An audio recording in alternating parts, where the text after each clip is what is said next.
Regardez ce dessin, n'est-il pas magnifique? Alors qu'est-ce qu'on voit sur ce dessin?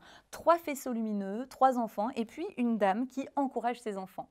Ce dessin nous a été envoyé par Emma. Emma, c'est une petite fille qui est âgée de 9 ans.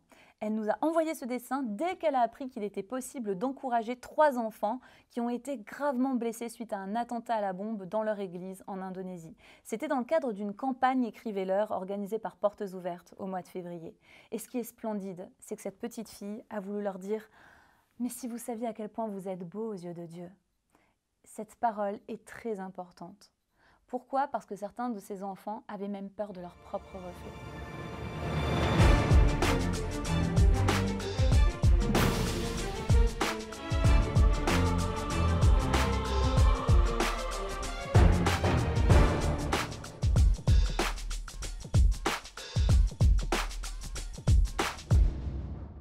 Sérieusement, je ne sais pas comment je réagirais si j'étais défigurée, si je perdais la moitié de mon visage.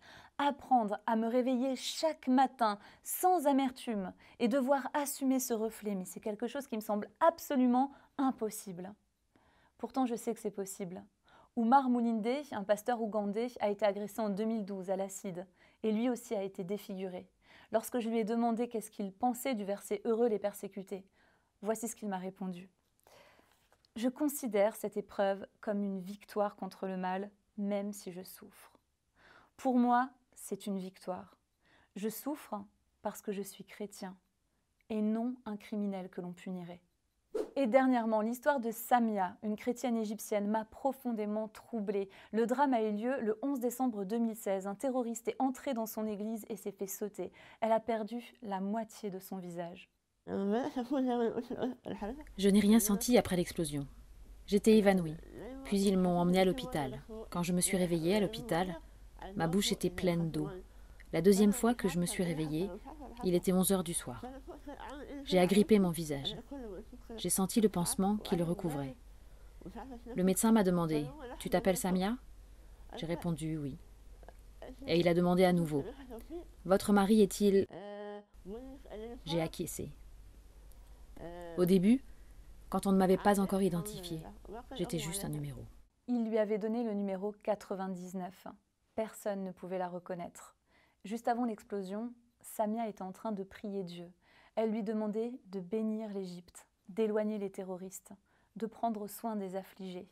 On pourrait croire que l'amertume a eu raison de sa foi, mais pas du tout. J'aime Dieu. Ce qui m'est arrivé a été permis par Dieu. C'est pourquoi je l'accepte. J'ai vraiment le désir d'être près de Dieu. Par la puissance de son nom, il m'a sauvé la vie. Il me veut près de lui.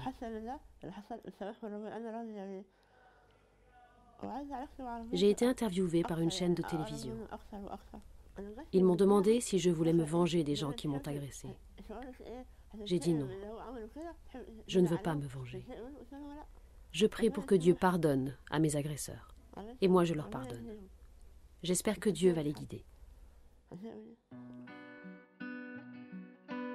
Samia continue à aller dans son église et elle s'assoit au même emplacement. On lui a demandé si elle avait peur. Elle a dit « mais pas du tout. En fait, ma confiance, je la place en Dieu et dans sa volonté. » Continuons à prier pour ces hommes et ces femmes qui souffrent quotidiennement en raison de leur foi. Oui, ils en sont convaincus. Celui qui a ressuscité Jésus-Christ d'entre les morts va donner la vie à leur propre corps. Ils auront un jour ce corps céleste, ce corps glorifié. En Égypte, beaucoup d'églises ont été la cible d'attentats ces dernières années. Et en plus de cela, les chrétiens doivent faire face à des pressions quotidiennes. Voilà ce que ça veut dire d'être chrétien en Égypte. Impossible de construire de nouvelles églises, très difficile de faire changer sa religion sur sa carte d'identité. Et dans les universités, généralement, vous êtes noté plus bas. Si vous êtes une fille dans le sud de l'Égypte, alors vous pouvez être kidnappée et mariée de force à un musulman. Pour aider les chrétiens persécutés en Égypte, Portes Ouvertes encourage à l'intercession. Mais nous mettons également en place, avec des partenaires locaux, des projets d'aide socio-économique. L'objectif de ces projets est d'aider les chrétiens d'arrière-plan musulmans qui subissent des pressions, de fortifier les veuves, de fortifier les jeunes filles marginalisées. Si vous avez à cœur de participer à ces projets, n'hésitez pas à faire une donation sur le site web de Portes Ouvertes. C'est aussi une façon de manifester concrètement son amour pour nos frères et sœurs en Égypte.